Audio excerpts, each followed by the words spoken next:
Hello everyone, welcome to Aryabhishak classes. मैं doctor Preeti आप सबका बहुत बहुत स्वागत करती हूँ आज की क्लास में। आज हम लोग पंचकर्म के ही इम्पोर्टेंट नोट्स डिस्कस करने वाले हैं। इससे पहली क्लास में भी हम लोगों ने पंचकर्म के कुछ नोट्स डिस्कस किए थे, जिसमें हमने पंचकर्म क्या होता है पढ़ा था और स्नेहन कर्म क्या होता है पढ़ा था। पूर्व कर्म में स्नेहन कर्म, स्वेदन कर्म आता है। तो आज की वीडियो में हम लोग स्वेदन कर्म के बारे में जानेंगे। एंड मैं थैंकफुल हूँ दुलारी सूरज कुमार, सौम्या पटेल और रूपाली पटेल, जिन्होंने कमेंट बॉक्स में थैंक यू लिखा है। So welcome everyone. जो भी हमारे नए सब्सक्राइबर हैं, आप लोगों का भी स्वागत है हमारे चैनल में। और वीडियो स्टार्ट करने से पहले आप लोग हमारा चैनल जरूर सब्सक्राइब कर लीजिए और बेल आइकन जरूर प्रेस करिए, ताकि आगे जब भी कोई वीडियो अपलोड की जाए वो आपको नोटिफिकेशन आ जाए। और हमें कमेंट बॉक्स में लिख के जरूर बताइए कि आप लोग कौन से कॉलेज में पढ़ते हैं, कौन से ईयर में पढ़ते हैं, ताकि हमें भी पता चले कि कौन कौन कहाँ से हमारी वीडियोस देख रहे हैं, है ना। तो आइए स्टार्ट करते हैं आज की क्लास। तो स्वेदन कर्म क्या होता है, पहले ये समझना जरूरी है कि स्वेदन क्या होता है ना। स्वेदन जो टर्म है वो क्या होता है। स्वेद टर्म सभी ने सुना होगा। स्वेद, स्वेद का मतलब होता है पसीना, है ना, पसीना आना। तो स्वेद जो होता है ये हमारे शरीर का एक तरह का मल है। हमने त्रिमल में भी पढ़ा था कि मूत्र, मल और स्वेद, त्रिमल बोले जाते हैं शरीर के। इन्हें शरीर से बाहर निकाल देना चाहिए। तो ये जो स्वेद होता है या जो पसीना होता है, ये भी हमारे शरीर से नेचुरली बाहर निकलता है और इसमें बहुत सारे बॉडी के टॉक्सिन्स भी बाहर निकल जाते हैं, है ना।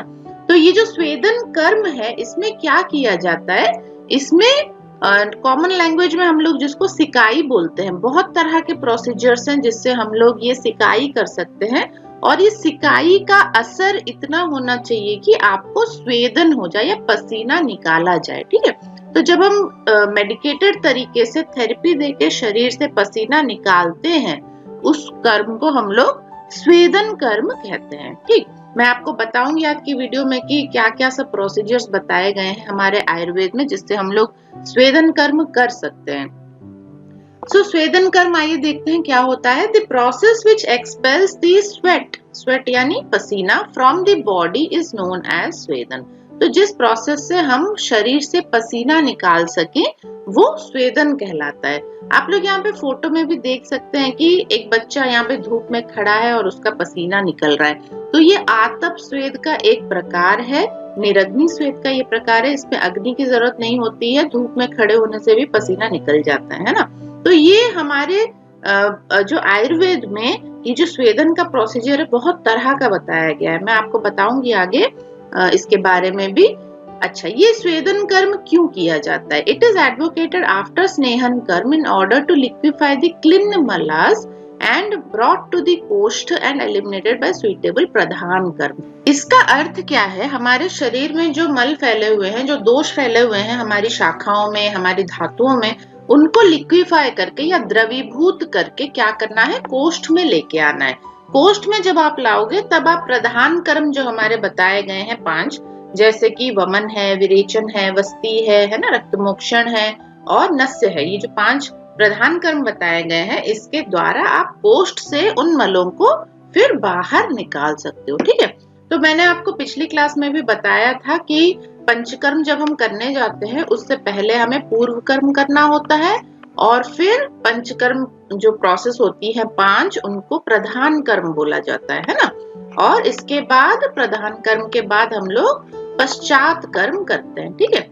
आई होप आप लोगों को याद हो, और अगर आपने वो वीडियो नहीं देखी है तो आप जाके वो वीडियो देख सकते हैं। पंचकर्म 1 के नाम से वो वीडियो है।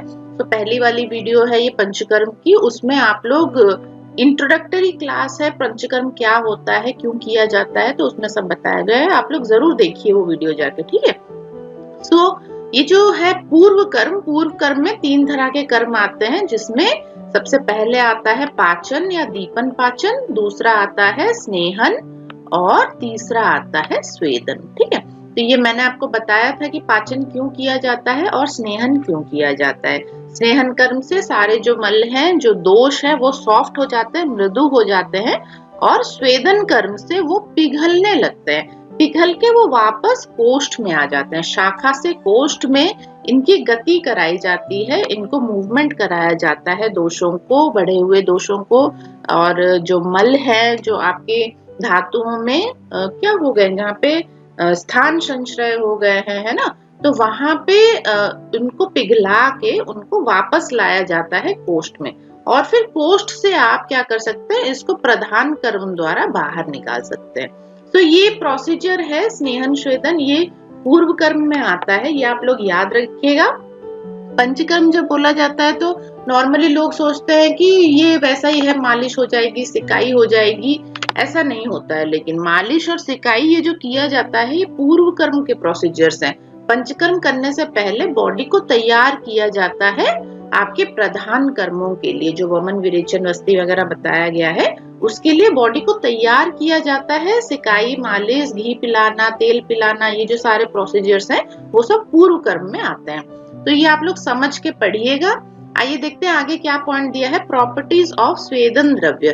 तो स्वेदन द्रव्य जो होते हैं, यानी जो मेडिसिन होती हैं जो स्वेदन के लिए इस्तेमाल की जाती हैं, उनमें कौन कौन से गुण होने चाहिए। तो उनमें देखिए, उष्ण होना चाहिए, तीक्ष्ण, सर, स्निग्ध, रूक्ष, सूक्ष्म, द्रव, स्थिर और गुरु।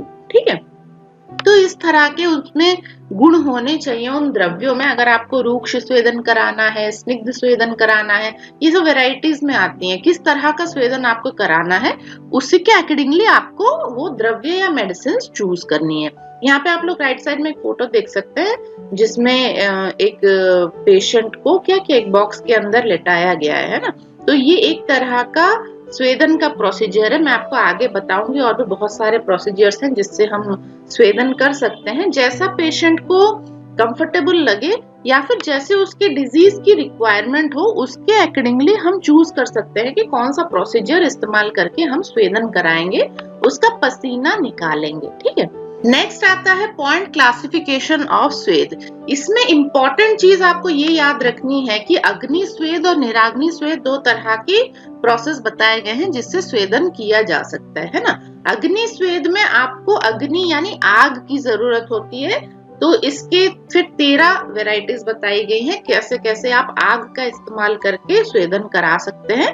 तो ये नंबर आप लोग याद रखिएगा, वेरी वेरी इंपॉर्टेंट है ये, कि अग्नि स्वेद कितने प्रकार के होते हैं और निराग्नि स्वेद कितने प्रकार के होते हैं। तो अग्नि स्वेद होते हैं 13 प्रकार के और निराग्नि स्वेद होते हैं 10 प्रकार के। ओके, तो ये नंबर आप लोग जरूर याद रखिएगा, एग्जाम में बहुत पूछा जाता है। अब ये जो 13 प्रकार के अग्नि स्वेद बताए गए हैं, उसमें क्या क्या आ जाता है, शंकर, प्रस्तर, परिषेक, अवगाह, अश्मग्न, नाड़ी स्वेद, कुंभी स्वेद, भू स्वेद, जिंताक स्वेद, करशु, कुटी, कूप और होलाक। ओके, तो ये 13 नाम भी आप लोग याद रखिएगा। इसमें क्वेश्चन भी आ सकता है ऐसे कि कुटी स्वेद किस टाइप का स्वेद है, तो कुटी स्वेद आपका अग्नि स्वेद है। ठीक है, होलाक स्वेद किस टाइप का स्वेद है, तो ये अग्नि स्वेद में आता है। नेक्स्ट है निराग्नि स्वेद। निराग्नि स्वेद में क्या किया जाता है, हम लोग आग का इस्तेमाल नहीं करते हैं, फायर यहाँ पे यूज नहीं होता है। ठीक है, फायर के अलावा आप कैसे कैसे स्वेटिंग करा सकते हैं। तो इसमें 10 प्रोसीजर्स बताए गए हैं जिसमें क्या क्या आता है। देखिए, सबसे पहला आता है व्यायाम। जब हम लोग एक्सरसाइज करते हैं, व्यायाम करते हैं, तो हमें ज्यादा पसीना आने लगता है। आप लोगों ने सभी ने ये फील किया होगा, जिन्होंने भी एक्सरसाइज किया है, या थोड़ा सा हैवी वर्क भी आप कर लो तो वो भी एक तरह का एक्सरसाइज है, उसमें भी आपको पसीना ज्यादा आने लगता है ना। तो ये प्रोसेस में भी हम लोग स्वेदन करा सकते हैं। उसके बाद है उष्ण सदन। उष्ण सदन, अगर किसी गर्म जगह पे आप लोग बैठे हैं तो वहां पे, या गर्म गृह घर में आप लोग बैठे हैं तो वहां पर भी पसीना आने लगता है। आप गर्मियों में फैन बंद करके बैठ जाओ, बहुत पसीना आता है ना, तो ये उष्ण सदन कहलाता है। उसके बाद है गुरु प्रावरण, नंबर 3 में है गुरु प्रावरण। गुरु प्रावरण क्या होता है, अगर हम कोई मोटी गुरु भारी चीज ओढ़ के बैठ गए, जैसे हम लोग कंबल ओढ़ के बैठ गए, रजाई ओढ़ के बैठ गए, है ना, तो उधर भी हमें पसीना आने लगा। सर्दियों में तो नहीं आएगा, सर्दियों में तो कंबल बहुत कंफर्टेबल होता है, किसी को भी कंबल के बाहर निकलने का मन ही नहीं करता है ना, बहुत अच्छा लगता है कंबल के अंदर। लेकिन गर्मियों में जब 40 डिग्री टेम्परेचर हो तब कंबल ओढ़ के दिखाओ, है ना, कितना पसीना आता है। तो ये गुरु प्रावरण उसमें आ जाता है। नंबर 4 में आता है क्षुधा। जब हमें भूख लगती है तब भी हमें पसीना आता है। नंबर 5 में आता है बहुपान, अगर हम बहुत सारा पानी पिए और उससे भी हमें पसीना आता है ज्यादा। सो ये हम लोग मेडिकेटेड वाटर वगैरह यूज कर सकते हैं इसमें। नंबर 6 है आपका क्रोध, अगर आप बहुत गुस्सा हो तो वहां पर भी पसीना आने लगता है ना। बहुत गुस्सा जब आता है तब दिमाग गर्म हो जाता है, एकदम कान से धुआं निकलने लगता है। तो इस तरह की फीलिंग आपको आई होगी अगर आपको बहुत गुस्सा आया हो कभी, और पसीना आने लगता है, माथा गीला हो जाता है। नंबर 7 में है भय। भूत अगर देख लिया, कैसे पसीने छूटते हैं ना, बहुत अच्छा लगता है तब जब भूत देखते हैं, डर के मारे सबके पसीने छूट जाते हैं। अब मान लो आपने भूत नहीं भी देखा हो, पीछे अगर आपके कुत्ता पड़ गया तब क्या होगा, है पागल कुत्ता अगर आपके पीछे पड़ गया और आप भाग रहे हो बहुत तेजी से अपना जान बचाने के लिए, तो वहां पर भी भय उत्पन्न होता है और खूब पसीना आता है वहां पे।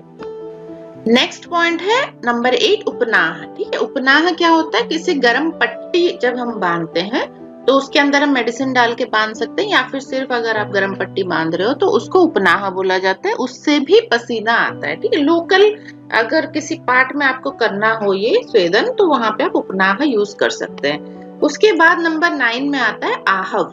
ये एन गलत हुआ है यहाँ पे, आहव है आहव। आहव का मतलब होता है युद्ध करना, युद्ध करना जिसमें आप लोग मल्ल युद्ध जैसे हो गया, कुश्ती हो गई, ये सब अगर आप लड़ रहे हो तो उसमें भी आपको पसीना खूब आएगा। और वैसे भी अगर आप लड़ाई करो किसी से तो पसीना आ ही जाता है ना। उसके बाद नंबर 10 में आता है आतप। आतप यानी धूप। तो धूप में जब भी आप लोग गए हो तो आपको एक्सपीरियंस होगा धूप में पसीना आने का, है ना। तो ये 10 प्रोसीजर्स हैं जो निराग्नि स्वेद में आते हैं, और इनका भी इस्तेमाल आप लोग कर सकते हो किसके लिए, थेरेपी के लिए। ठीक है, जैसे पेशेंट को कोई वातग्न तेल आप मालिश करो, मालिश करके धूप में बैठने को बोलो या कंबल ओढ़ के बैठने को बोलो। इस तरह से ये स्वेदन के कुछ प्रोसीजर्स हैं। और अग्नि स्वेद के जो 13 वेराइटीज हैं वो मैं आपको डिटेल में बताऊंगी अभी थोड़ी देर में। सो आइए देखते हैं आगे क्या है। एज पर गुण 2 प्रकार के स्वेद बताए गए हैं, जैसा कि मैं आपको बता रही थी, रूक्ष स्वेद और स्निग्ध स्वेद। रूक्ष द्रव्य आर इंडिकेटेड इन कफ दोष, मेदोदुष्टि, आम दोष, आमाशयगत वात रोग। तो अगर कफ किसी का बढ़ा हुआ है, मेद दुष्टि है वहां पे मेद धातु की, आम दोष है उसको, या आमाशयगत वात रोग है, तो वहां पे हमें रूक्ष स्वेदन कराना चाहिए। रूक्ष द्रव्य आपको चूज करना चाहिए स्वेदन के लिए। उसके बाद है स्निग्ध स्वेद नंबर 2 में। स्निग्ध द्रव्य आर इंडिकेटेड इन वात, पक्वाशयगत वात। ठीक है, तो वात दोष अगर हो, वात बढ़ा हुआ हो, वात की वजह से डिजीज हो, वात रोग आपने सुना होगा, बहुत सारे वात रोग होते हैं, तो उसमें स्निग्ध स्वेद आपको कराना चाहिए। और पक्वाशयगत अगर दोष हो तो वहां पे भी स्निग्ध स्वेद आपको कराना चाहिए। उसके बाद जो वैरायटी बताई गई है वो है एज पर स्थान। तो कौन से स्थान में आपको कराना है स्वेदन, उसके अकॉर्डिंगली 2 प्रकार के स्वेदन है, एकांग स्वेद और सर्वांग स्वेद। एकांग स्वेद में आप किसी एक एरिया का स्वेदन कराते हो, जैसे यहाँ पे इस पेशेंट का कराया जा रहा है नाड़ी स्वेद। तो ये यहाँ पे देखिए स्टीम छोड़ा जा रहा है एक पाइप की मदद से, और ये एक जगह का स्वेदन या लोकलाइज्ड स्वेदन इसमें हो सकता है। ठीक है, सो नाड़ी, शंकर, बालू का स्वेद, ये सब यूज किया जाता है एकांग स्वेद के लिए। ये क्या होते हैं मैं आपको बताऊंगी। देन सर्वांग स्वेद है फॉर होल बॉडी। प्रस्तर, कुटी, जेंताक स्वेद, ये सब सर्वांग स्वेद की वेराइटीज हैं, प्रोसेसेस हैं। तो यहाँ पे दूसरी फोटो में आप लोग देख सकते हैं कि एक आपका ये स्टीम चैम्बर है जिसके अंदर वो पेशेंट बैठा हुआ है, उसका हेड बाहर है और पूरी बॉडी का जो स्वेदन है वो एक ही टाइम पे हो रहा है ना।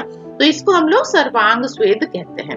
As per quality 3 types of sweda are described. So 3 तरह के स्वेदन कर्म है क्वालिटी को लेके, मृदु, मध्यम और महा।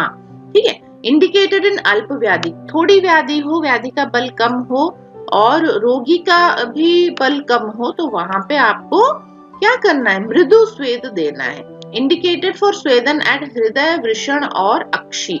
हृदय प्रदेश का अगर स्वेदन करना हो, वृषण का स्वेदन करना हो, या फिर आंखों का स्वेदन करना हो, तो ये वहां पे हम लोग मृदु स्वेद करेंगे, बहुत ही हल्का सिकाई करेंगे। ठीक है, उसके बाद है मध्यम स्वेद, इंडिकेटेड फॉर मध्यम बल रोग एंड रोगी। रोगी का बल मध्यम हो या फिर रोग का बल मध्यम हो तो वहां पे मध्यम स्वेद आप लोग दे सकते हैं। परफॉर्म्ड एट वृषण, और वृषण में भी आप लोग मध्यम स्वेद दे सकते हैं। नेक्स्ट है महा। महा में क्या कहा गया है, देखिए, इंडिकेटेड फॉर महाव्याधि एंड रोगी बल। रोगी का बल भी अधिक हो और व्याधि का बल भी अधिक हो, महाव्याधि हो, तो वहां पे महास्वेद किया जाता है। And performed at upper and lower limbs, तो हाथ और पैरों में अगर करना हो, बैक पीठ पे करना हो, रिस्ट पे करना हो, स्पिक प्रदेश में करना हो या अंश प्रदेश में करना हो, तो वहां पे आपको महास्वेद देना चाहिए। ठीक है, तो ये जैसे इंटेंसिटी होती है ना, एक कोई हमारा पसीना निकालने की इंटेंसिटी होती है, टेम्परेचर की इंटेंसिटी होती है, आपको कितना रखना है, तो उसके हिसाब से ये मृदु, मध्यम और महा बताया गया है।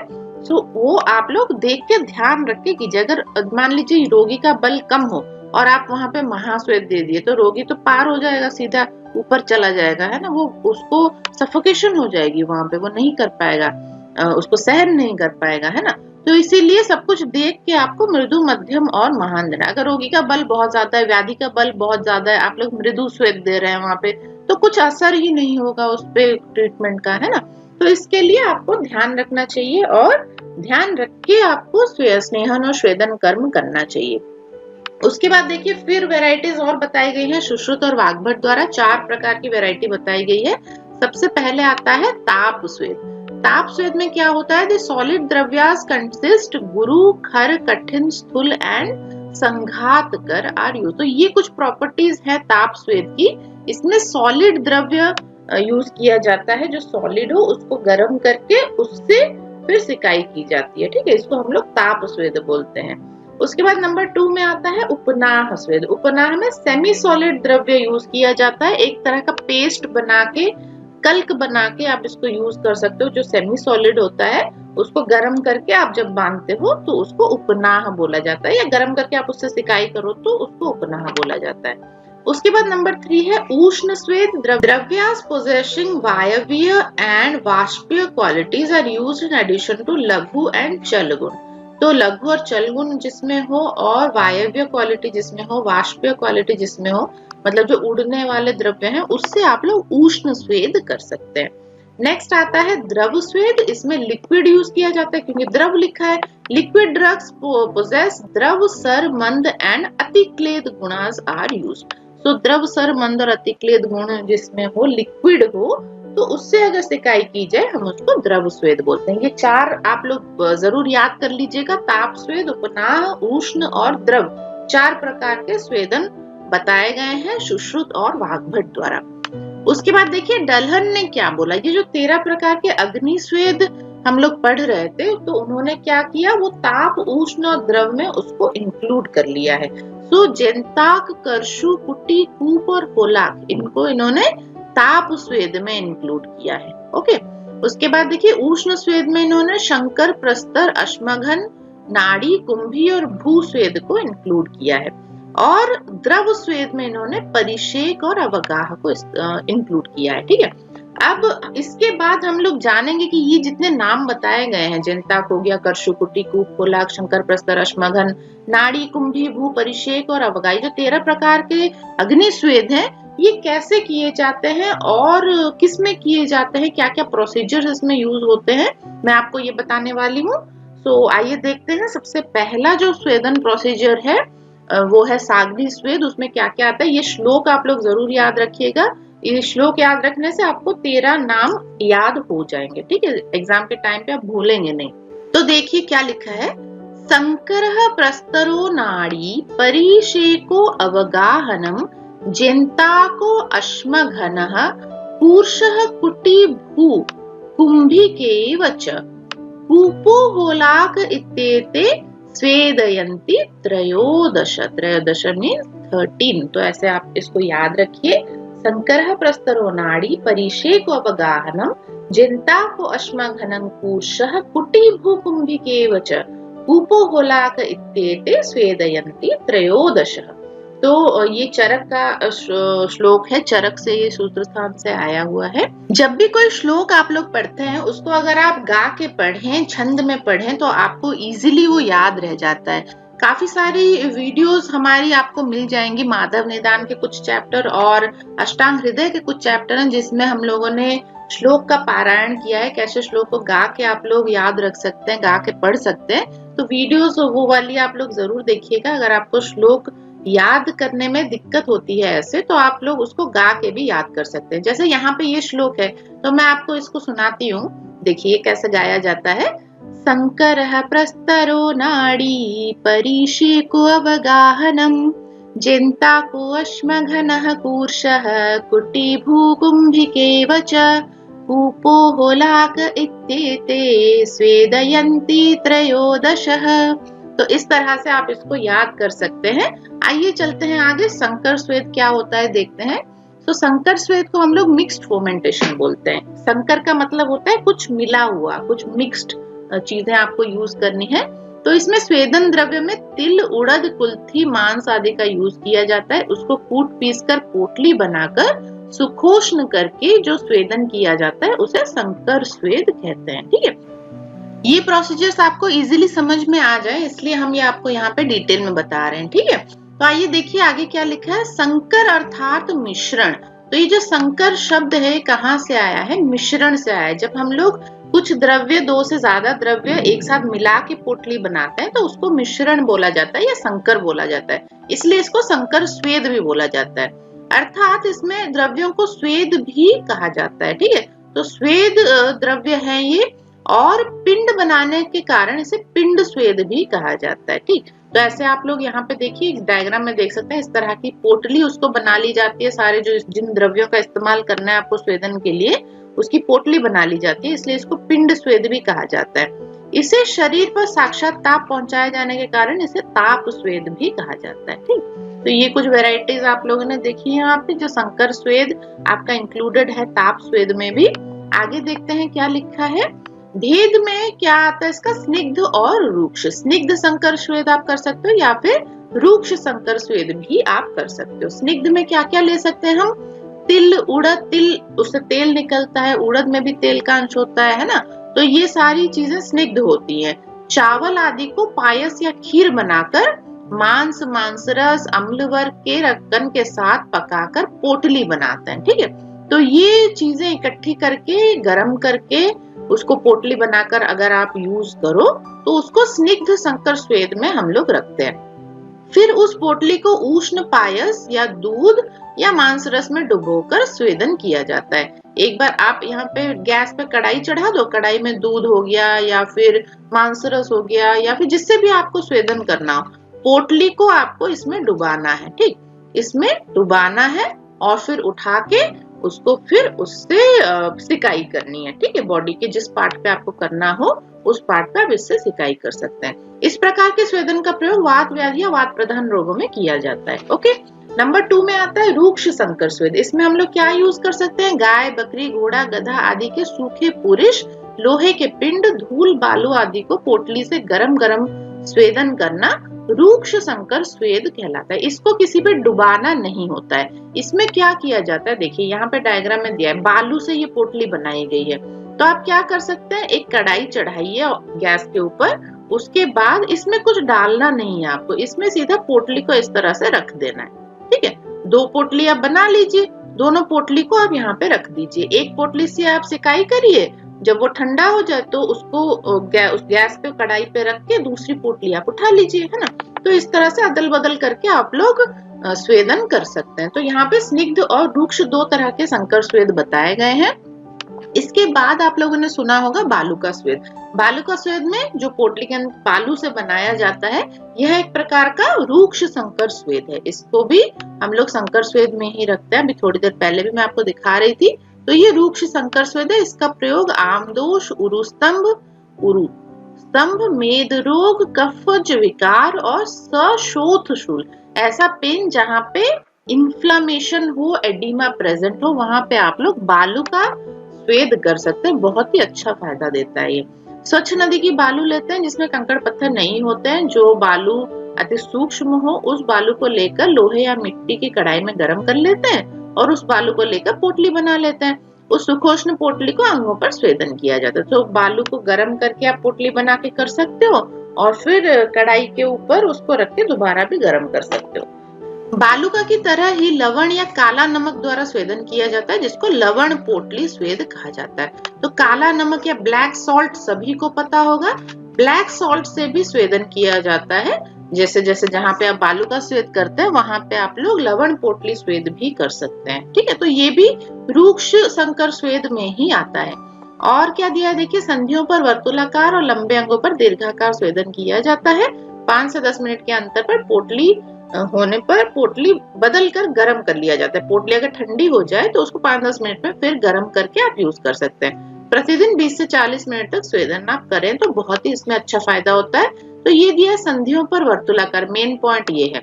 तो देखिए, जैसे ये आपका पैर मान लीजिए, यहाँ पे नी जॉइंट है, उसके बाद नीचे आपका टिबिया फिबुला आ गया, ऊपर ये ह्यूमरस का पोर्शन आ गया, थाई रीजन है, ये नीचे आ गया आपका लेग का रीजन, लोअर लेग का, और फिर आपका फुट है। तो इस तरह से ये नी जॉइंट है।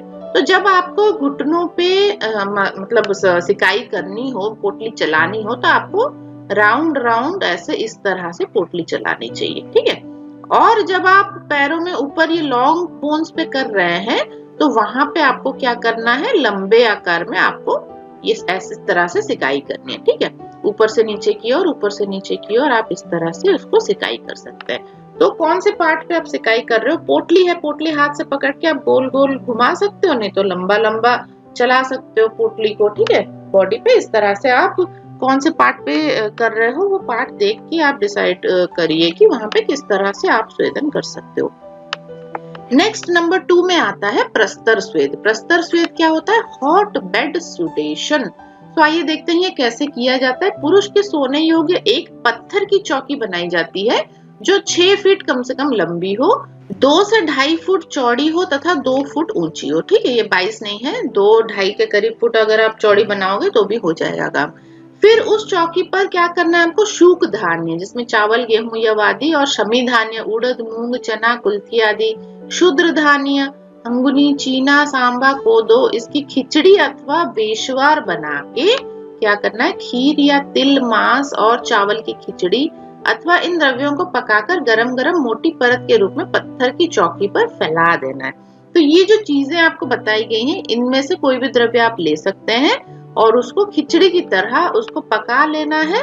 पकाने के बाद उस पत्थर पे आपको गरम गरम फैला देना है। ठीक है, फैलाने के बाद क्या करना है, फिर उसके ऊपर ऊन या रेशम की चादर या रक्त एरंड के पत्ते या अर्क के पत्ते बिछाकर उस पर वातनाशक तेल से अभ्यंग किए हुए रोगी को सुला देते हैं।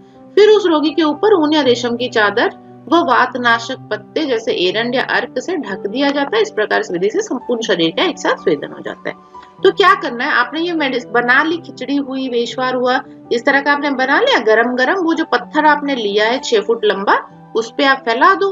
फिर फैलाने के बाद क्या करना है, उस पे आप वातनाशक जो पत्ते होते हैं, बड़े बड़े पत्ते होते हैं, अर्क के पत्ते हो गए, एरंड के पत्ते हो गए, वो बिछा सकते हो, या फिर कोई ऊनी रेशम मोटा चादर आप बिछा सकते हो, उसके ऊपर पेशेंट को सुला दो।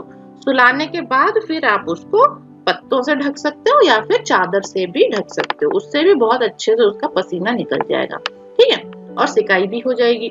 इसके उपयोग किस में होते हैं, देखिए, पृष्ठ शूल, पीठ का दर्द हो, पार्श्व शूल हो, श्रोणी शूल, कटी शूल, गृध्रसी, खल्ली रोग, तो ये डिजीजेस कुछ है जिसमें प्रस्तर स्वेद बहुत ही लाभकारी होता है। ठीक है, आई होप आपको समझ में आ गया होगा प्रस्तर स्वेद क्या होता है। नेक्स्ट चलते हैं हम लोग थर्ड पॉइंट पे, जो है नाड़ी स्वेद। नाड़ी स्वेद को स्टीम केटल सुडेशन भी बोला जाता है, क्योंकि इसमें जो आप केटली का इस्तेमाल कर सकते हैं या फिर किसी स्टीम चैम्बर का आप इस्तेमाल कर सकते हैं, जिससे स्टीम निकल के एक नली द्वारा बाहर आता हो। ठीक है, तो यहाँ पे एक ये ऑटोक्लेव जैसा आपको दिख रहा होगा, इसका इस्तेमाल भी, इसमें अगर पाइप फिट कर दी जाए तो आप नाड़ी स्वेदन यंत्र इसको बना सकते हैं। या फिर हम लोग जो नॉर्मल चाय की केटली होती है, सभी ने देखी होगी चाय की केटली, है ना, इस तरह से चाय की केटली होती है, ऐसी उसकी एक नली होती है। तो यहाँ पे आप गैस जला लो, ये जो नली है इसके मुंह पे आप पाइप फिटिंग कर दो। ठीक है, तो इस तरह से भी आप बना सकते हो। या फिर हम लोग अपना प्रेशर कुकर भी इस्तेमाल कर सकते हैं। प्रेशर कुकर अगर आप लोगों ने देखा हो, उसके ऊपर एक नोजल होता है ना, एक छेद होता है उसमें, है ना, तो इस नोजल में क्या करना है, आपको पाइप फिटिंग कर देनी है। पाइप फिटिंग कर दो, और फिर उसका इस्तेमाल आप कर सकते हो सिकाई के लिए। तो कैसे भी आप नाड़ी स्वेद यंत्र बना सकते हो। आपको ऐसा कोई क्लोज्ड चैम्बर लेना है जिसमें स्टीम बन जाए और उसमें नली फिट कर देना है। ठीक, अब देखिए इसमें कौन कौन से द्रव्य यूज किए जाते हैं। सहजन, एरंड, मदार, श्वेत पुनर्नवा, रक्त पुनर्नवा, यव, तिल, कुलत्थी, उड़द, बेर, इन द्रव्यों के मूल, पत्र, शुंग आदि द्रव्य पदार्थ के क्वाथ बनाने में प्रयोग किया जाता है। सो ये जो द्रव्य है इनका क्वाथ बना लेना है आपको, और उस क्वाथ से आप क्या कर सकते हैं, स्टीम आप कर सकते हैं। ठीक है, तो इसमें क्वाथ बना के आप भर सकते हैं, या फिर आप एक काम कर सकते हैं, इसमें पानी भर दीजिए और ये सारे जो द्रव्य हैं उसको एक कपड़े की पोटली में बांध दीजिए। ठीक है, तो सारे द्रव्य कपड़े की पोटली में बांधने के बाद इस पोटली को आप इस ऑटोक्लेव के अंदर या स्टीमर के अंदर आप रख दीजिए। ठीक है, तो उससे भी क्या होगा, इसमें से जो इसका एसेंस है, जो रस है, वो बाहर पानी में आ जाएगा और उससे जो स्टीम पैदा होगी वो भी फायदेमंद होती है। सामान्यतः नाड़ी स्वेदन हेतु दशमूल क्वाथ का प्रयोग किया जाता है। तो दशमूल क्वाथ जो होता है, दशमूल में शोथनाशक गुण होते हैं, वातनाशक गुण होते हैं, तो दशमूल का इस्तेमाल बहुत होता है नाड़ी स्वेदन में। प्रधान वस्तु इसमें क्या क्या चाहिए, घट तथा नली। तो एक घट चाहिए, घट मीन्स कंटेनर चाहिए जिसको आप क्लोज कर सको, और एक नली चाहिए जिसको हम लोग नाड़ी भी बोलते हैं। वर्तमान में कुकर या ऑटोक्लेव का भी प्रयोग किया जाता है, जैसे कि मैं आपको थोड़ी देर पहले बता रही थी। केटली, कुकर, ऑटोक्लेव, कोई ऐसा मटकी भी आप इस्तेमाल कर सकते हैं जो सील्ड हो, जिसपे आप लोग नाड़ी या कोई पाइप फिक्स कर सके, उसका इस्तेमाल भी आप लोग कर सकते हैं। तो विधि क्या है, सारे जो क्वाथ द्रव्य है उसको लेके उचित अनुपात में घट में क्वाथ बना लिया जाता है, और उसको क्या किया जाता है, कुकर या ऑटोक्लेव का प्रयोग अगर आप कर रहे हो तो ऐसे, अगर आप पौधे ले लोगे, ये जो द्रव्य आप ले लोगे, तो उसको क्या होगा, वहां पे जो उसका छिद्र होता है वो बंद होने का या ब्लॉक होने का खतरा रहता है, तो उससे कुकर के फटने का भी खतरा रहता है। तो क्या किया जाता है, कपड़े में एक पोटली बांध कर इसको कुकर के अंदर आप रख सकते हो, जो मैं आपको बता रही थी थोड़ी देर पहले कि आप क्वाथ बना के डायरेक्टली क्वाथ ले सकते हो, या फिर जो द्रव्य है उसको एक कपड़े में पोटली बांध के आप उसके अंदर रख दो, अपने आप ही उसमें क्वाथ बन जाएगा। पानी डाल के रखना है, सूखा नहीं रखना है, पानी डाल के रखा जाता है। जब क्वाथ से वाष्प निकलने लगे तब नली से पीड़ित अंग पर आप स्वेदन करिए, जैसे इन्होंने पकड़ा हुआ है ऐसे यहाँ से वाष्प निकल रहा है, और ये आप यहाँ पे जिस पार्ट पे आपको स्वेदन करना है वहां पे आप ये स्टीम दिखा सकते हैं। ठीक है, प्रतिदिन 10 से 15 मिनट स्वेदन आप कर सकते हो। 7, 14 या 21 दिन तक स्वेदन कराया जाता है। गृध्रसी, पृष्ठशूल, कटिशूल, पक्षाघात, अंगसाद, संकोच और मांसगत विकार में ये काफी लाभकर होता है। ठीक है, अंगसाद है ये, थोड़ा थोड़ा स्पेलिंग आप लोग देख लीजिएगा। ठीक है, तो ये कुछ डिजीज में हम लोग इसको यूज कर सकते हैं। नाड़ी स्वेद को बहुत ही अच्छा काम करता है। नेक्स्ट है नंबर 4 में परिषेक स्वेद या एफ्लूजन सुडेशन। ओके, तो यहाँ पे क्या किया जाता है, वातग्न या वात कफग्न औषधि के क्वाथ से शरीर पर धारा गिराना परिषेक कहते हैं। तो जब हम किसी मेडिसिन को लिक्विड बना देते हैं, क्वाथ बना दिया आपने, या फिर आपने तेल में भी आप पाक कर सकते हो, अगर उसका हम लोग धारा गिराएं बॉडी पे इस तरह से, तो इसको हम लोग परिषेक बोलते हैं। रोगानुसार औषध सिद्ध तेल से रोगी के शरीर का अभ्यंग करा दीजिए, अच्छे से हल्की चादर से ढक दिया जाता है। फिर नाड़ी स्वेद में प्रयुक्त जो द्रव्य है उसके मूल, पत्र आदि का क्वाथ बना लिया जाता है। उस क्वाथ को छोटे कुंभ, सुराही या फूल सींचने वाले पात्र में भरकर फव्वारे के समान शरीर पर गिराकर यह स्वेदन किया जाता है। ठीक, तो पहले मालिश हो जाती है, मालिश के बाद ये स्वेदन होता है। इसमें क्वाथ के स्थान पर तेल, घृत, दुग्ध आदि को सुखोष्ण धारा से भी यह स्वेदन किया जा सकता है। इसमें द्रव को 12 अंगुल की ऊंचाई से शरीर पे गिराया जाता है। तो आप लोग ये याद रखिएगा कि 12 अंगुल की ऊंचाई से परिषेक स्वेद किया जाता है। ठीक है, उसके बाद देखिए समय अवधि कितनी है, आधा से 1 घंटा तक आप ऐसे परिषेक कर सकते हो, इससे सम्यक स्वेदन हो जाता है। और गुल्म, आनाह, तुनी, प्रतितुनी, शूल, उदावत, अष्ठिला, आधमान में एकांग स्वेद करने के लिए आप लोग इसे यूज कर सकते हो, परिषेक स्वेद को। नेक्स्ट है नंबर 5, जिसको बोला जाता है अवगाहन स्वेद या टब बाथ सुडेशन। ठीक है, तो इसमें क्या है, एक टब है टब के अंदर आपको द्रव लेना है, लिक्विड, जिससे आपको करना हो। तो ये द्रव स्वेद में भी आता है, परिषेक और अवगाहन दोनों ही द्रव स्वेद में आता है। तो इसके अंदर पेशेंट को बिठा दिया जाता है या लेटा दिया जाता है। तो आइए देखते हैं क्या लिखा है। अवगाह में शरीर का आधा भाग कटी प्रदेश जल, क्वाथ या स्नेह में डूबा होगा। ठीक है, तो आधा मतलब कम से कम कमर तक वो उसमें बैठ सकता है। ठीक है, डूबा रहना चाहिए, वो जो लिक्विड आप यूज करो उसमें डूबा रहना चाहिए। दशमूल क्वाथ, निर्गुंडी क्वाथ, बलादी क्वाथ, एरंडमूल सिद्ध जल, वातहर द्रव्य सिद्ध तेल, घृत मांस रस या उष्ण जल का भी इस्तेमाल आप लोग कर सकते हैं अवगाहन स्वेद के लिए। विधि क्या है इसकी? क्वाथ द्रव्य या घृत तेल या उष्ण जल को टब या द्रोणी में भरा जाता है। फिर उस द्रोणी में क्या करना है? वातनाशक तेल से अभ्यंग हुए व्यक्ति को, पहले उसका अभ्यंग जरूर कराना है। कभी भी आप स्वेदन प्रोसीजर करने जाओ तो पेशेंट का अभ्यंग जरूर कराइए, मालिश पहले कराइए एक्सटर्नल।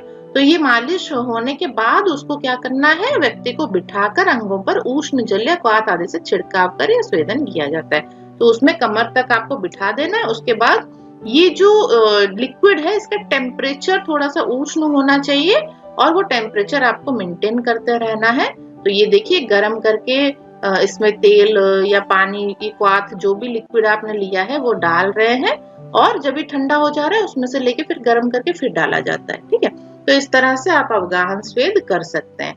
आजकल तो मशीन्स भी आ गई हैं जिसमें ऑटोमेटिकली मतलब गर्म होने लगता है जो लिक्विड आप डालो, तो उसका भी इस्तेमाल आप लोग यहाँ पे कर सकते हो। देखिए सर्वांग व्यापी वात रोग, अर्श, मूत्रकृच, अश्मरी, शूल, कटिशूल, पृष्ठशूल, गृध्रसी, संधिवात आदि में ये अवगाहन प्रोसीजर यूज किया जाता है। 1 मुहूर्त से 4 मुहूर्त तक इसमें पेशेंट बैठा रह सकता है। 1 मुहूर्त आपका कितना होता है? 48 मिनट्स। ओके, तो इस तरह से आप हिसाब करके पेशेंट को अवगाहन स्वेद करा सकते हैं। उसके बाद आइए देखते हैं क्या है नंबर 6 में जेंताक स्वेद। जेंताक स्वेद में क्या किया जाता है? देखिए इसको स्यूडेटोरियम सेडेशन भी कहा जाता है। मींस एक कमरा होता है पूरा, वो कमरा पूरा ही आपका स्वेदन कक्ष होता है। ठीक है, स्वेदन कक्ष, उसके अंदर व्यक्ति पूरा उसके अंदर घुस जाता है और बैठा रहता है। तो आइए देखते हैं ये कैसे किया जाता है जेंताक स्वेद। स्वेदन के लिए एक वर्तुलाकार गोलाकार कमरे के बीच में चिमनी बनाकर उसे निर्धूम अग्नि प्रज्वलित करके कमरे को गर्म कर तब रोगी को प्रवेश कराया जाता है। तो निर्धूम अग्नि आपको उसमें जलानी है जिससे धुआं ना निकले। ठीक है, तो हीटर वगैरह जो आजकल मिलते हैं उसका भी इस्तेमाल किया जा सकता है इसमें।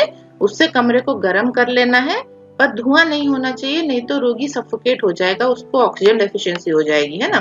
तो इस तरह से आप लोग ध्यान रखिए जब ये जेंताक स्वेद आप कराते हो तब क्या करना है, इसके अंदर ये जब कमरा गर्म हो जाए उसके बाद रोगी को उसके अंदर आप बंद कर दीजिए। ठीक है, उस कमरे को कूटागार तथा स्वेदन को जेंताक स्वेद भी कहा जाता है। इसको कूटागार कहा जाता है अगर ऐसा कोई रूम हो।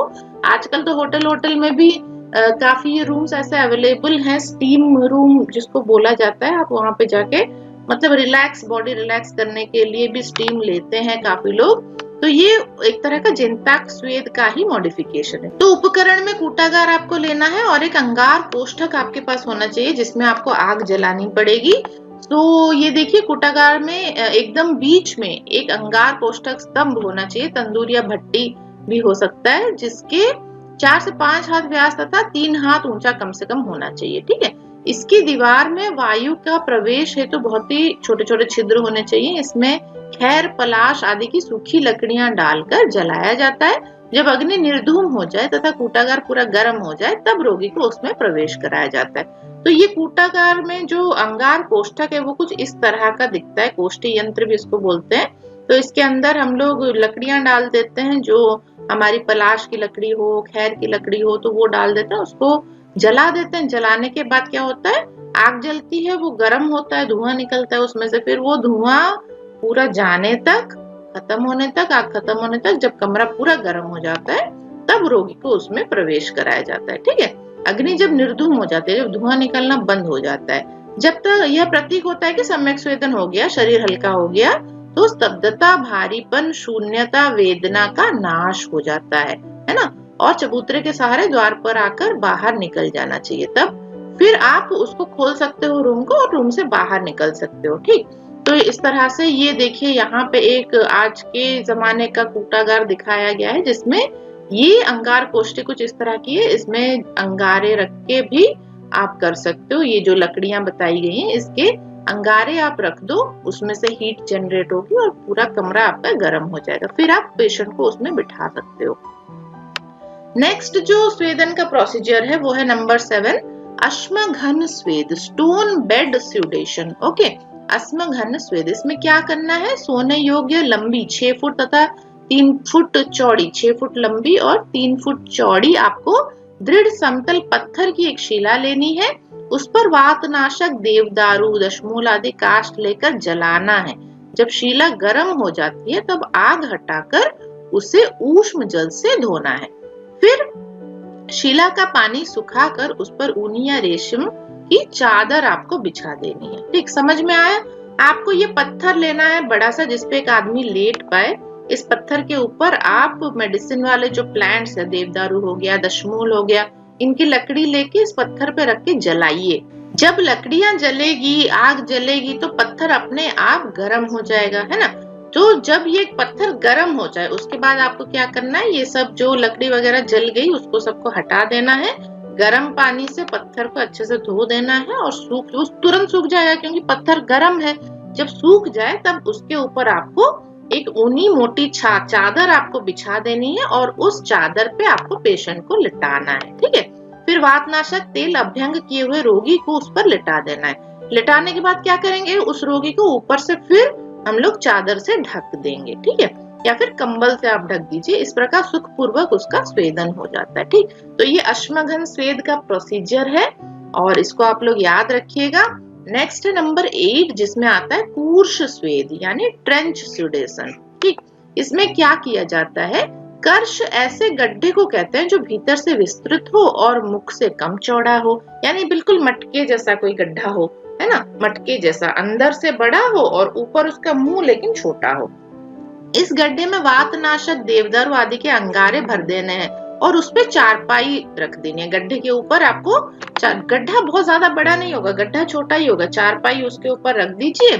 फिर क्या करना है? एरंड पत्र, धतूर पत्र चारपाई पर बिछाकर अभ्यंग किए व्यक्ति को लिटाकर चादर से ढक देना है। ठीक है, तो ये इसका प्रोसीजर है। आप लोग डायग्राम में भी यहाँ पे देख सकते हैं, मिट्टी में ये गड्ढा किया गया है। देखिए नीचे से कितना बड़ा गड्ढा है और इसमें सारी वो लकड़ियां वगैरह सब भर दी गई हैं जो आपकी मेडिसिन, देवदारू की लकड़ी, दशमूल आप भर सकते हो, है ना, पलाश आप भर सकते हो। तो ये लकड़ियां भर के इसमें आग लगा दी जाती है, या फिर अंगारे भी आप इसमें भर सकते हैं। अंगारे भर देंगे तो उसमें से क्या होगा? उसमें से गर्मी निकलेगी।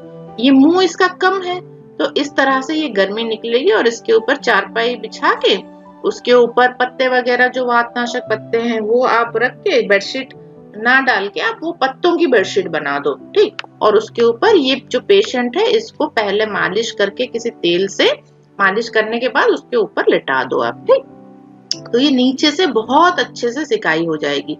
फिर पेशेंट पोजीशन भी चेंज करा सकते हैं आप, जिस जगह उसको मतलब चाहिए स्वेदन कराना है वो पोजीशन कांटेक्ट में रहे बेड के साथ, और इसको फिर ऊपर से एक चादर से ढक भी दो तो भी अच्छे से स्वेदन हो जाता है। ठीक, तो ये कूर्श स्वेद का प्रोसीजर है। इसके आगे चलते हैं। देखिए कुटी स्वेद आती है। कुटी स्वेद को कैबिन सुडेशन भी बोला जाता है।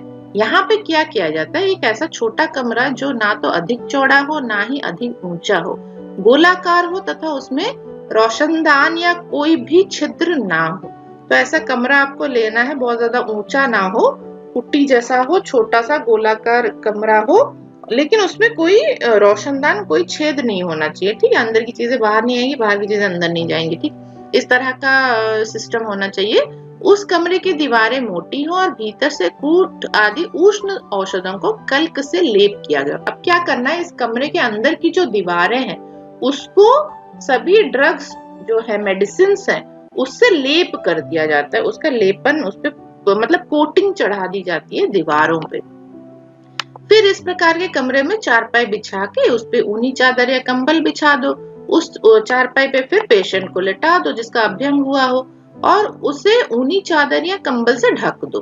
तो ये बेड आपने डाल दिया, बेड पे पेशेंट लेट गया, अभ्यंग हो गया, उसका मालिश हो गया, फिर वो बेड पे लेट गया। उसके बाद उसको आपको क्या करना है? ऊनी चादर आप कंबल आप ढक सकते हो।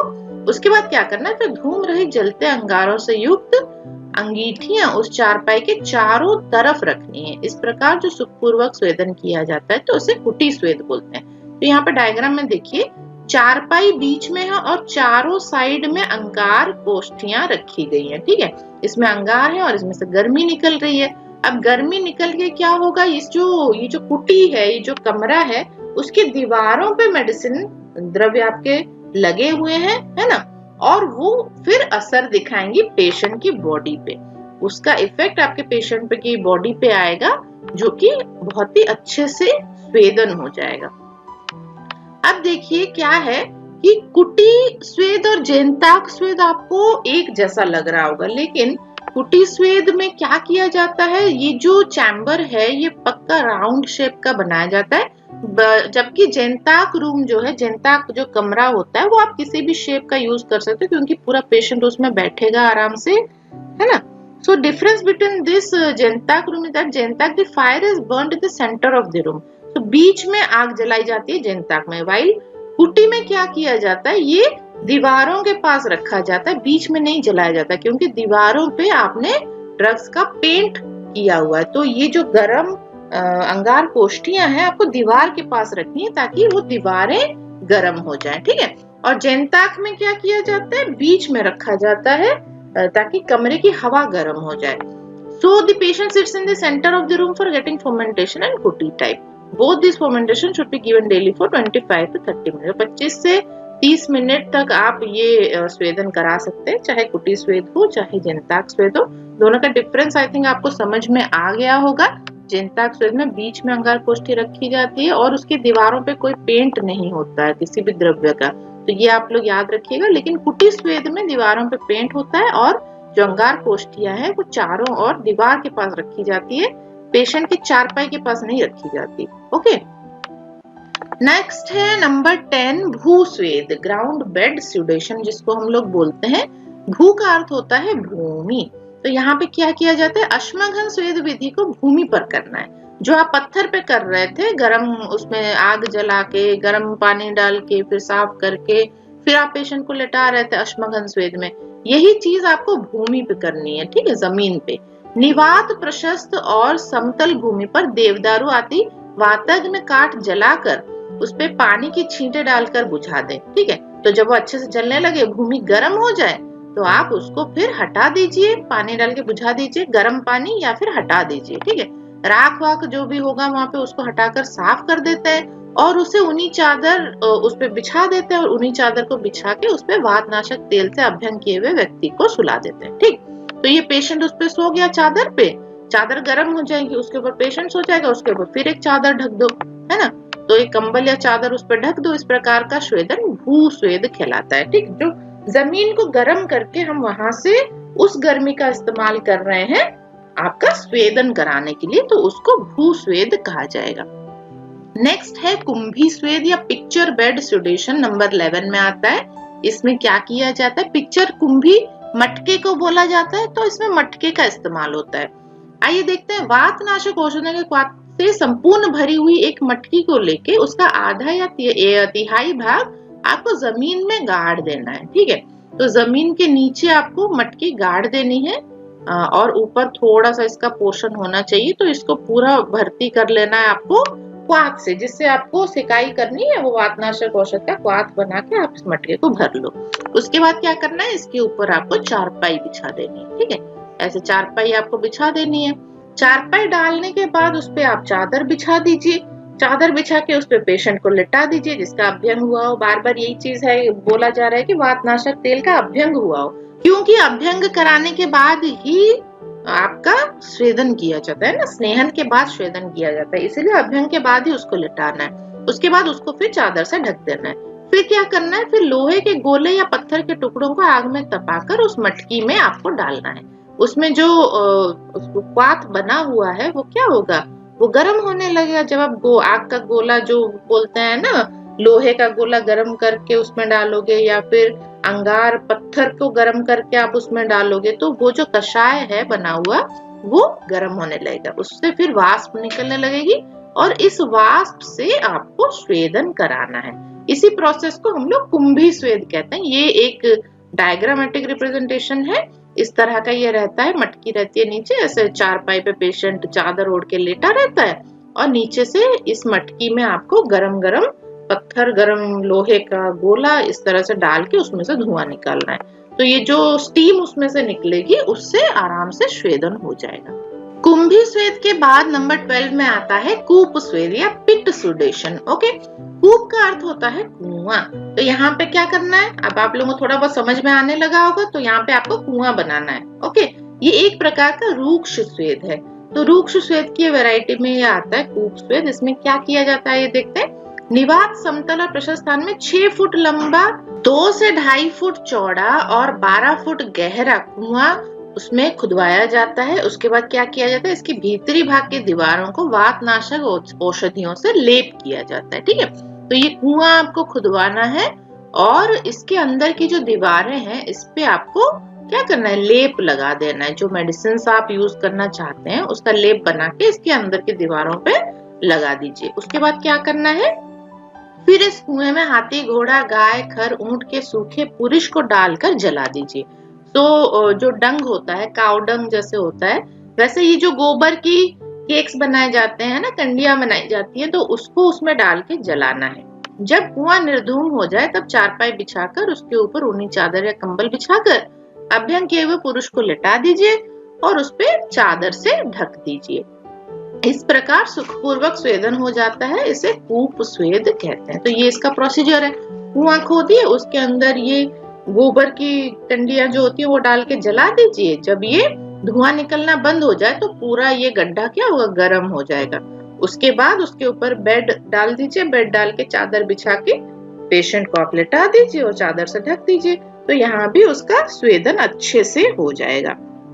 उसके बाद नंबर 13 में आता है होलाक स्वेद। होलाक स्वेद को अंडर बेड सुडेशन भी कहा जाता है। तो इसमें क्या किया जाता है, चारपाई के नीचे रखने के लिए एक अंगीठी तैयार की जाती है। ठीक है, जो चारपाई के नीचे आ जाए, छोटी सी 5 फुट लंबी या 2 फुट चौड़ी आपको लेनी है। उसके बाद क्या करते हैं, या फिर आप 4 छोटी छोटी अंगीठियां भी रख सकते हैं चारपाई के नीचे, जो समानांतर आपको रखनी है। ठीक है, तो ऐसे बेड के नीचे आप एक अंगीठी लगा सकते हैं बड़ी सी, या फिर 4 ऐसी छोटी छोटी अंगीठी रख सकते हैं जिसमें से आपका गर्मी निकल रही हो, अंगारे हो जिसमें। फिर उसमें हाथी, घोड़े आदि के सूखे पुरुष को भरकर आग लगा दीजिए और निर्धूम हो जाने पर क्या करना है, वही सेम प्रोसीजर है। आग जलाना है, जब वो निर्धूम हो जाए, गर्म हो जाए, तब क्या करना है, आपको इसके ऊपर चादर डाल के पेशेंट को लिटा देना है। ठीक, तो इस तरह से आप होलाक स्वेद कर सकते हैं और फिर पेशेंट को एक और चादर से ढक देना है। उसके बाद आपको यहाँ पे एक डायग्राम दिख रहा होगा, देखिए, ये इसी का मॉडिफाइड प्रोसेस है। ठीक है, तो ये नीचे जो आप ये लोग देख रहे हैं दरवाजे यहाँ पे दिख रहे होंगे आपको, इसके अंदर गरम अंगीठियां रखी जा सकती है और ये ऊपर यहाँ पे बेड है, उसमें आपका क्या रहता है, उसमें छेद रहते हैं जिससे वो गर्मी आपको मिलती रहेगी। और ऊपर से ये क्लोज्ड होता है ताकि बॉडी का जो हीट वहां पे हो रहा है वो बाहर ना निकले और टेम्परेचर ज्यादा समय तक मेंटेन होके रह पाए। तो आजकल पंचकर्म में भी बहुत सारे इंस्ट्रूमेंट्स नए नए आने लगे हैं जो कि पुराने जो हमारे प्रिंसिपल्स हैं उसी पे ही बेस्ड हैं। तो वो इंस्ट्रूमेंट्स भी आप लोग यूज कर सकते हैं स्वेदन के प्रोसीजर के लिए। यहाँ पे 13 प्रकार की अग्नि स्वेद मैंने आपको बताई। आई होप आपको सारे जो 13 वेराइटीज हैं, प्रोसेसेस हैं, आपको समझ में आई होंगी। और फिर इसके बाद देखिए क्या है इफेक्ट ऑफ स्वेदन कर्म। तो स्वेदन कर्म जब हम करते हैं उसका क्या क्या इफेक्ट रहता है, ये स्तंभग्न होता है, स्तंभता को ये तोड़ता है, कहीं पे स्तंभ हो, स्टिफनेस हो तो उसको ये खत्म करता है। गौरव अग्न है, शीतग्न है, स्वेद करत्व है, स्वेद कराता है, दोष द्रवत्व, दोष को द्रवीभूत करता है, ये बहुत ही इंपॉर्टेंट पॉइंट है। तो दोष को ये द्रवीभूत करके कोष्ठ में लाता है। उसके बाद वात नियमन, वात का नियमन करता है। गात्र विनमन, गात्र को सॉफ्ट करता है, जहाँ पे हार्डनेस हो गई है, स्टिफनेस हो गई है, तो वहां पे उसको वो सॉफ्ट कर देता है। उसके बाद अग्निदीपन भी कराता है। त्वक मार्दव कराता है, मतलब त्वक को आपका जो त्वचा है उसको सॉफ्ट करता है। त्वक प्रसादन भी करता है। देन भक्त श्रद्धा, भोजन के प्रति श्रद्धा उत्पन्न कराता है। स्रोतों की शुद्धि करता है, निद्रा नाशक होता है, और संधि चेष्टा कर, संधियां जो स्टिफनेस हो जाती है, बहुत लोग नहीं चल पाते हैं, जॉइंट स्टिफनेस रह जाती है, तो जॉइंट के फंक्शन को भी ये बढ़ाता है। देन दोषों का शोधन करता है और तंद्रा का नाश करता है। बहुत ज्यादा नींद जिसको आती है, बहुत ज्यादा जिसको बैठ के तंद्रा जिसको हम बोलते हैं ना, बैठे बैठे सो जाते हैं लोग, है ना, झपकियां आने लगती है, तो उसको भी ये हटा देता है स्वेदन कर्म। बहुत ही फायदेमंद है। स्वेदन कर्म से तो आधी बीमारियां ठीक हो जाती हैं, फिर पंचकर्म आप करा लो, पूरी बीमारी ठीक हो जाएगी आपकी। इंडिकेशंस ऑफ स्वेद एज पर चरक, किस किस डिजीज में आप स्वेदन कर्म कर सकते हैं, तो यहाँ पे बहुत सारी डिजीजेस है, बहुत लंबी लिस्ट है जिसमें आप स्वेदन कर्म कर सकते हैं। प्रतिशय, कास, हिक्का, श्वास, गौरव, कर्णशूल, मन्याशूल, सिरशूल, स्वरभेद, गलग्रह, अर्दित, एकांगवाद, सर्वांगवाद, पक्षाघात, विनामिका, आनाह, विबंध, शुक्राघात, जृंभा, पार्श्वग्रह, पृष्ठग्रह, कटिग्रह, कुक्षिग्रह, हनुग्रह। ग्रह मीन्स जहाँ पे लॉस ऑफ फंक्शन हो रहा है, जो मतलब जहाँ पे स्टिफनेस आ रही है, ये सारे जॉइंट से आपके, है ना, कमर अकड़ गई है, आपकी हनु संधि अकड़ गई है, पीठ अकड़ गई है, तो वहां पे सभी जगह आप स्वेदन कराओ, कोई दिक्कत नहीं है, बहुत ही अच्छा काम करता है। उसके बाद देखिए गृध्रसी है, मूत्रकृच है, मुष्क वृद्धि है, अंगमर्द है, पादार्थी है, जंगार्थी है, जानुअर्थी, उरुअर्थी, शोथ अर्थी मीन्स पेन। सो इन पार्ट्स में अगर आपको पेन हो रहा है तो वहां पे आप लोग स्वेदन कर्म करा सकते हैं। इसके अलावा और क्या दिया है देखिए, खल्ली, आमदोष, शैत्य, वेपथु, संकोच, वात कंटक, आयाम, स्तंभ, सुप्ति, नस्य योग्य, विरेच्य, वस्ति योग्य, वमन योग्य या शल्य अपहृता। तो यहाँ पे देखिए नस्य, विरेचन, वस्ति, वमन किसी भी पेशेंट का आपको अगर करना हो तो उससे पहले आपको स्वेदन कर्म कराना है। शल्य अपहृता जिसका शल्य निकालना, तो वहां पर भी आप स्वेदन कर्म कर सकते हैं। तो ये सारे इंडिकेशन से इन सभी डिजीज में स्वेदन कर्म आप कर सकते हैं। उसके बाद देखिए कॉन्ट्रा इंडिकेशन बताया गया, मतलब कहाँ पे आपको स्वेदन नहीं करना चाहिए। तो कहाँ पे नहीं करना चाहिए देखिए, नित्य मद्यपान, तो जो रोज अल्कोहल पीता है, मद्य पीता है, उसको आपको स्वेदन नहीं करना चाहिए। ओके। और उसके बाद देखिए गर्भिणी है, रक्तपित्त, अतिसार, मधुमेह, विदग्ध, भ्रष्ट ब्रद्न, ब्रद्न अंडकोश वृद्धि, विषपीत जो विष पी के आया है, मध्य विकार, श्रांत, संज्ञानाश जो होश में नहीं है ना, स्थूल है, पित्तज प्रमेह है, त्रिषित है, क्षुधित है, भूखा हो, प्यासा हो, उसको नहीं कराना चाहिए स्वेदन।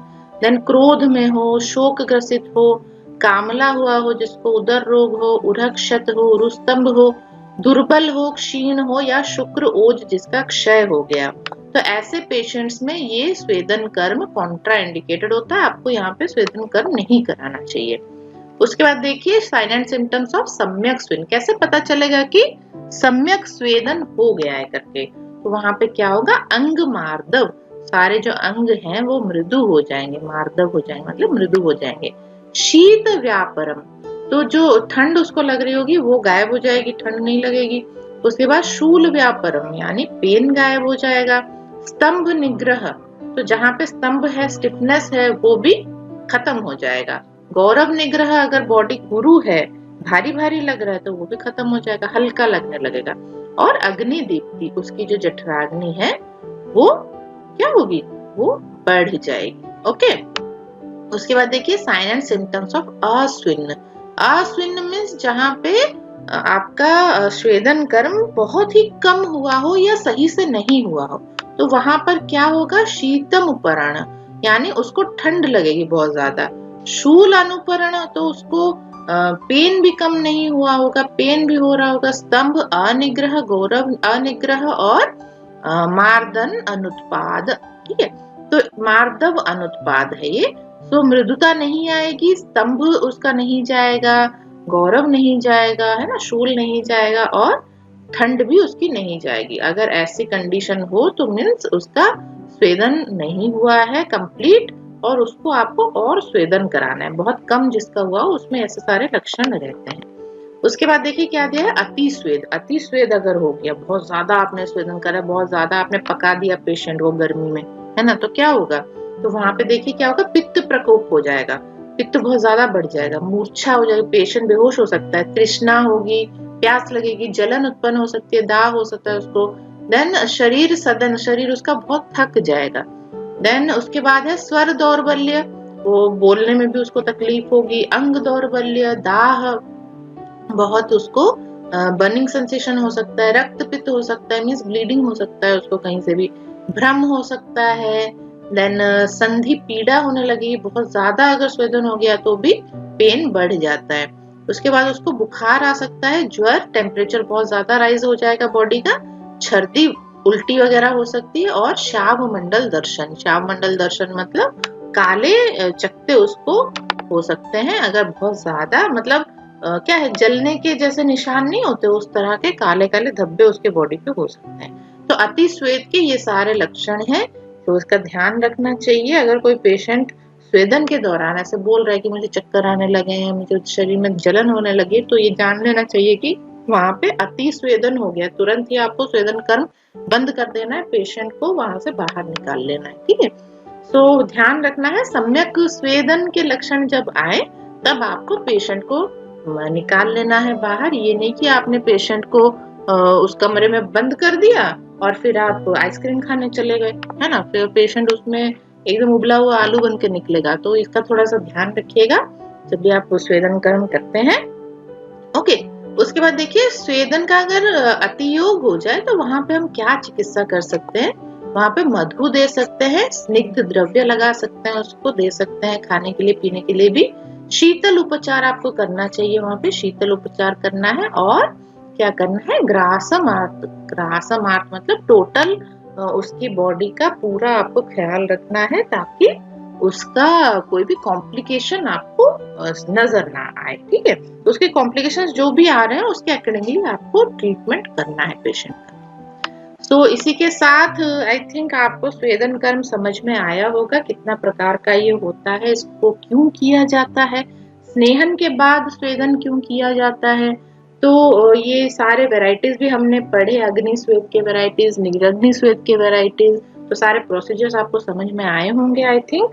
देन नेक्स्ट क्लास में हम लोग और भी बहुत सारी चीजें डिस्कस करेंगे, जो हमारे पंचकर्म के प्रधान कर्म है, वमन, विरेचन, वस्ती वगैरह, वो सब भी हम लोग डिस्कस करेंगे आगे की क्लासेस में।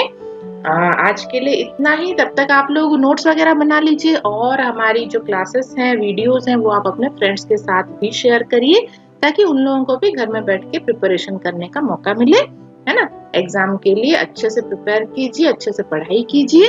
ओके, तो आज के लिए इतना ही, फिर मिलेंगे नेक्स्ट क्लास में। तब तक स्वस्थ रहिए, मस्त रहिए, मुस्कुराते रहिए, खाते पीते रहिए, ठीक। थैंक यू सो मच, और आप लोगों को मेरा नमस्कार।